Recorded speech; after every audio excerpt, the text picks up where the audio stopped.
Hey folks, this is Vince with Dad's Gaming Addiction, and today we're going to quickly check out Tom Clancy's The Division 2. This is a game that you can normally find on Steam for about $30.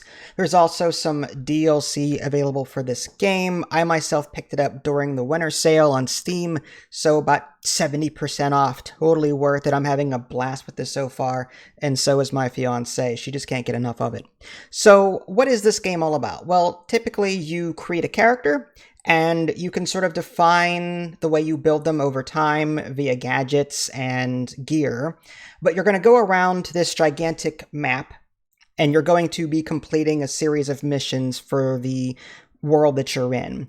For example, you might come across an enemy control point, you take it over, and bam, now it's a friendly control point. Kind of like in Far Cry, where you're going to be moving around the map, controlling things and trying to sort of make the map yours, as it were. The game is broken up into zones, and each zone has different difficulty levels, but they're minimum difficulty levels, meaning that the enemies will scale with you in this game. So even if you're in like the starter area, if you're level 7, the enemies will be typically level 7 unless a particular mission says otherwise. So as you level up in this game, you're going to be earning skill points, and these skill points can be put into these gadgets, and you can have 2 active skills at once. The one I picked up was the turret, and there's even different versions of this turret, which is awesome. There's a set it and forget it machine gun turret. There's a flame turret, which you have to manually control. There's like a sniper turret that you also have to ping enemies. I also picked up a drone that heals people, which is awesome, but you can also have that same drone with a different variant pick, just attack or defend, that kind of thing. There's 8 different gadgets and different variants for each gadget, which is awesome. I love that. And you can even acquire new apparel and gear over time. This is very much a looter shooter in the sense that you're going to be looting various pieces of equipment and equipping them to yourself. It's like Borderlands. If you've ever played the game Borderlands, it's very similar to that. It's not first person, it's more third person, but you'll still be getting a lot of gear, and you'll be, every now and again combing through it, trying to figure out what you want to keep. There's a stash, so you can stash stuff that you really want to keep even though you may not use it right now. There's a disassembly system for crafting, so like you can disassemble things and get parts, and then you can craft things. That's later in the game though.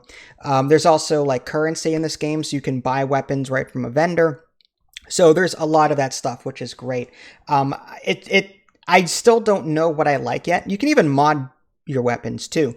There's perk points in this game, and perk points allow you to unlock mods for your weapons, and you can attach a grip or whatever the case is.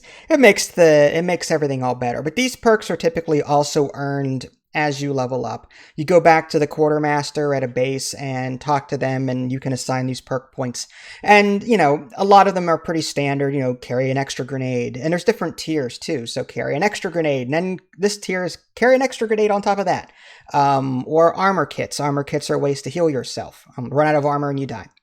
There's different mods, like I was saying, magazines and muzzles and XP, ways to gain XP by doing headshots and killing 2 enemies at the same time, different things like that. You'll be coming back here, spending your skill points, and you also be needing these skill points in order to unlock new variants to your tech as well.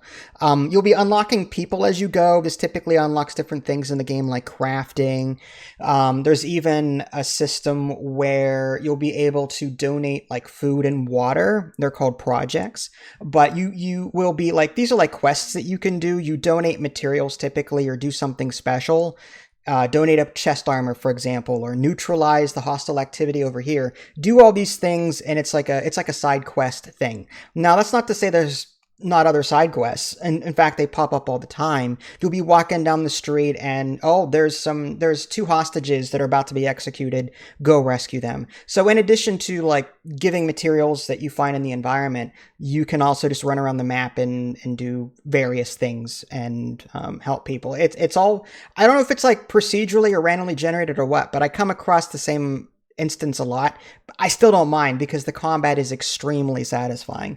The combat in this game is kind of like a cross between Aliens Fireteam Elite and Mass Effect. It's like Mass Effect, at least to me, in the sense that it relies heavily on cover. I love that you can point at a piece of cover and then hold in the space bar and he'll just run over to it and automatically go right to it. So you can kind of bounce from cover to cover to cover very easily. Although me being old, I still tend to get hung up on cover. When I try and get away from it, I'm like tied to it and I can't unglue myself from this cover.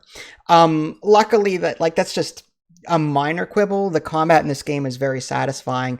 Different weapons have different feels to them. Some are burst fire, some are manual, some are snipers. I love that. And I love the tech too. And the explosions and the bullets whizzing by your head, all of that is extremely satisfying. I haven't even played multiplayer yet. I've been doing all this solo and I'm up to level 8 or 9 at this point.